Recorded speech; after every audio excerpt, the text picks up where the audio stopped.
Breaking news చూస్తున్నాం. BRS అసంతృప్త నేతలకు BJP గాలం వేస్తోంది. లోక్సభ ఎన్నికలకు బీజేపీ సరికొత్త వ్యూహం పన్నుతోంది. మాజీ ఎంపీ సీతారాం నాయక్తో భేటీ అయిన కేంద్ర మంత్రి కిషన్ రెడ్డి ఆయన్ని బీజేపీలోకి ఆహ్వానించారు.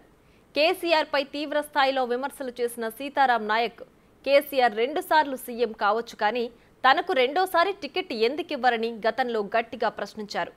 కార్యకర్తలు అనుచరులతో చర్చించి బీజేపీలో చేరికపై నిర్ణయం తీసుకుంటారని చెప్పారు. అటు ఖమ్మంలోనూ జలగం వెంకట్రావుతో బీజేపీ నేతలు చర్చలు జరుపుతున్నారు. జలగం వెంకట్రావుతో భేటీ అయిన మాజీ సీఎం కిరణ్ కుమార్ రెడ్డి బీజేపీలో చేరితే ఖమ్మం టికెట్ ఇస్తామంటూ ఆఫర్ చేశారు. బీజేపీలో చేరేందుకు ఆయన కూడా సుముఖత వ్యక్తం చేశారు. సీనియర్ నేతలు బీజేపీ వైపు చూస్తుండటంతో బీఆర్ఎస్లో టెన్షన్ పట్టుకుంది.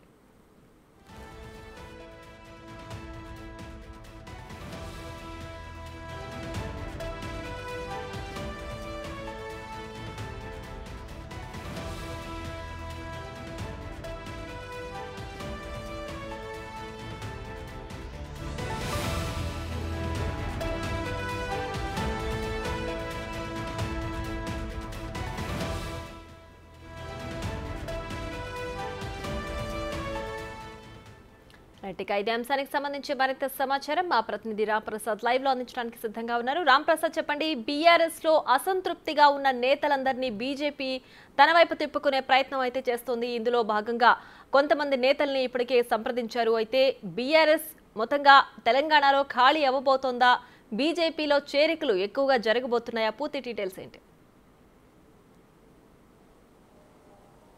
ప్రియా, మనం చూసినట్లయితే రానున్న లోక్సభ ఎన్నికలు ఏదైతే ఉన్నాయో ఆ ఎన్నికల నేపథ్యంలో మరొక వారం రోజుల వ్యవధిలోనే లోక్సభ ఎన్నికలకు సంబంధించి అయితే నోటిఫికేషన్ రానున్న నేపథ్యంలో తెలంగాణ రాష్ట్ర వ్యాప్తంగా కూడా బీజేపీ కొంత కొత్త ప్రణాళికలు కొత్త వ్యూహాలతో ముందుకు పోతుందని చెప్పవచ్చు. ఎందుకంటే వాళ్ళకు ఎక్కడైతే బీజేపీకి రాష్ట్ర వ్యాప్తంగా 17 స్థానాలలో కొన్ని స్థానాలలో అభ్యర్థులు లేని నేపథ్యంలో అక్కడ ఆల్టర్నేటివ్గా బీఆర్ఎస్ పార్టీకి సంబంధించినటువంటి నాయకులకు గాలం వేస్తూ అయితే వాళ్ళని పార్టీలోకి ఆహ్వానిస్తున్నటువంటి ఘటనలు అయితే మనం గత 2-3 రోజులుగా తెలంగాణ రాష్ట్ర వ్యాప్తంగా చూస్తున్నాం. ఇప్పటికే మనం చూసినట్లయితే మాజీ ఎంపీ అదేవిధంగా ప్రొఫెసర్గా ఉన్నటువంటి సీతారాం నాయక్ మహబూబాద్లో అయితే ఆశించిన స్థాయిలో టికెట్ రాలేదు. ఇటు బీఆర్ఎస్ నుంచి ట్రై చేయడంతో పాటు అటు కాంగ్రెస్ వ్యక్తులతో కూడా కొంత సీతారాం నాయక్ టచ్లో ఉన్న నేపథ్యంలో అతనికైతే టికెట్ ఇవ్వడంలో బీఆర్ఎస్ అధిష్టానం అక్కడ అంగీకరించలేదు. దీంతో గతంలో ఎవరైతే మాజీ ఎంపీగా అంటే ప్రస్తుత ఎంపీగా ఉన్నటువంటి కవితకే బీఆర్ఎస్ పార్టీ మొగ్గు చూపిన నేపథ్యంలో కేసీఆర్ పై తీవ్ర స్థాయిలో మండిపడడం జరిగింది. ఎందుకంటే తన ఒక ప్రొఫెసర్ హోదాలో ఉన్నాడు. అదేవిధంగా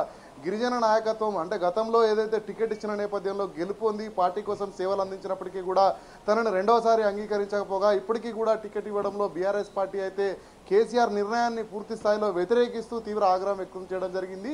ఇదే అదునుగా చూసుకొని రాష్ట్ర బీజేపీ అధ్యక్షుడిగా ఉన్నటువంటి కేంద్ర మంత్రి కిషన్ రెడ్డి అయితే ఈ అసంతృప్తులను కూడా తన పార్టీ వైపు మళ్లించుకోవడమే ధ్యేయంగా అయితే బైరాజ్ పార్టీకి సంబంధించినటువంటి మనం ఇప్పటికే చూస్తున్నాం.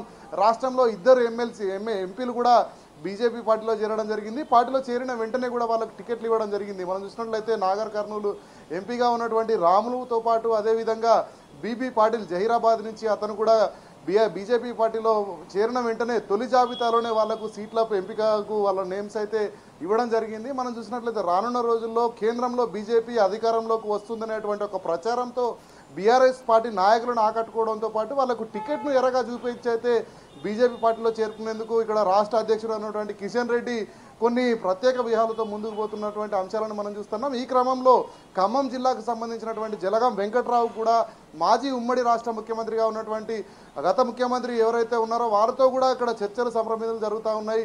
మనం చూసినట్లయితే కిరణ్ కుమార్ రెడ్డి ముఖ్యమంత్రిగా ఉండడంతో పాటు ఏపీ రాష్ట్రంలో బీజేపీ నాయకుడిగా కొనసాగుతున్నాడు. తనతో వ్యక్తిగతంగా కాస్త దగ్గరగా ఉన్నటువంటి జలగం వెంకట్రావుకు ఖమ్మం ఎంపీ టికెట్ ఇస్తామంటూ కూడా ఆశ చూపడంతో పాటు తను బీజేపీలో చేరేందుకు సుముఖంగా ఉన్నటువంటి వ్యాఖ్యలను కూడా తెలంగాణ రాష్ట్ర వ్యాప్తంగా చేస్తా ఉన్నారు. ప్రియా, రైట్. అలాగే బీఆర్ఎస్ లో నేతల్లో అసంతృప్తిగా ఉన్న నేతల్లో సీతారాం నాయక్ ఒకరు. అయితే ఈయన బీజేపీ పార్టీ నేతలతో భేటీ అవ్వడం ఒకటైతే మరోవైపు కేసీఆర్ పైన ఆయన వ్యాఖ్య కూడా చేశారు. 2 సార్లు ఆయన సీఎం అవ్వచ్చు కానీ నాకు రెండవసారి టికెట్ ఇవ్వరా అంటూ కూడా వ్యాఖ్యానించి మరీ బీజేపీ నేతలతో ఆయన టచ్లో ఉంటున్నారు. సో అక్కడ ఉన్నటువంటి ఆయనతో ఉన్నటువంటి అనుచరులు అన్నదాన్ని కూడా ఆయన బీజేపీలోకి తీసుకొచ్చే ప్రయత్నం చేస్తున్నారా? అయితే మనం చూసినట్లయితే గతంలో 2 సార్లు అయితే రాష్ట్రంలో ముఖ్యమంత్రిగా కేసీఆర్ కొనసాగడం జరిగింది. అంతేకాకుండా అసెంబ్లీ ఎన్నికలలో ఎవరైతే అభ్యర్థులు ఉన్నారో తొలిసారి గెలుపొందినటువంటి అభ్యర్థులకు మరి ఒకసారి కూడా అవకాశం ఇవ్వడం జరిగింది. తొలిసారి ఓడిపోయినటువంటి అభ్యర్థులకు కూడా రెండోసారి అవకాశం ఇచ్చి తెలంగాణ రాష్ట్రంలో బీఆర్ఎస్ పార్టీ గెలుపొందిన నేపథ్యంలో పార్లమెంటు విషయానికి వస్తే మటుకు తొలిసారి ఇచ్చినటువంటి ఎవరైతే ఉన్నారో వారికి రెండోసారి కొంతమందికి టికెట్లను అయితే బీఆర్ఎస్ ప్రభుత్వం నిరాకరించింది. అందులో తొలి వ్యక్తిగా మాజీ ఎంపీ సీతారాం నాయక్ పేరే ఉంటుంది. ఎందుకంటే మహబూబాద్లో అక్కడ రెడ్డి నాయక్ కుమార్తె అయినటువంటి కవితకు టికెట్ ఇవ్వడం లక్ష్యంగా అయితే ఇక్కడ మాజీ ఎంపీ సీతారాం నాయక్ను బీఆర్ఎస్ అధిష్టానం పక్కకు పెట్టింది. ఈ క్రమంలోనే తను కొన్ని కేసీఆర్ పైన ఆగ్రహమైనటువంటి వ్యాఖ్యలు కూడా చేశాడు. ఎందుకంటే 2 పర్యాయాలు ముఖ్యమంత్రిగా కొనసాగినటువంటి కేసీఆర్ పార్లమెంటుకు అక్కడ నుంచి అభ్యర్థిగా పోటీ చేస్తున్నటువంటి తనకు ఎందుకు అవకాశం ఇవ్వలేదంటూ కూడా నిలదీయడం జరిగింది. పూర్తి స్థాయిలో తనకు బీజేపీ నుంచి స్పష్టత ఉన్న అనంతరం మాత్రమే కేసీఆర్ పైన ఇలాంటి బలమైన వ్యాఖ్యలు చేయడం జరిగింది. ఎందుకంటే ఇటు బీజేపీ నుంచి తనకు టికెట్ వస్తుందని ఇప్పటికే అక్కడ ఉన్నటువంటి స్థానిక నాయకులు కానీ తన అనుచరగణంతో కూడా భేటీ అయిన నేపథ్యంలో కొద్ది రోజుల్లోనే బీజేపీలో చేరేందుకైతే ఇక్కడ ప్రత్యేక ఎజెండాతో ముందుకు పోయేందుకైతే సీతారాం నాయక్ చూస్తున్నాడు. ముఖ్యంగా చూసినట్లయితే తెలంగాణ రాష్ట్ర వ్యాప్తంగా కూడా మరికొంతమంది ఎవరైతే అసంతృప్తి నేతలు ఉన్నారో ఇటు బీఆర్ఎస్ పార్టీలో ఎంపీ టికెట్ ఆశించి ఎవరైతే ఆ టికెట్ పొందలేనటువంటి వ్యక్తులందరూ కూడా బీజేపీ ఆకట్టుకునేటువంటి ప్రయత్నాలు చేస్తా ఉందని చెప్పవచ్చు. Priya. Right Ram Prasad, thanks for the updates.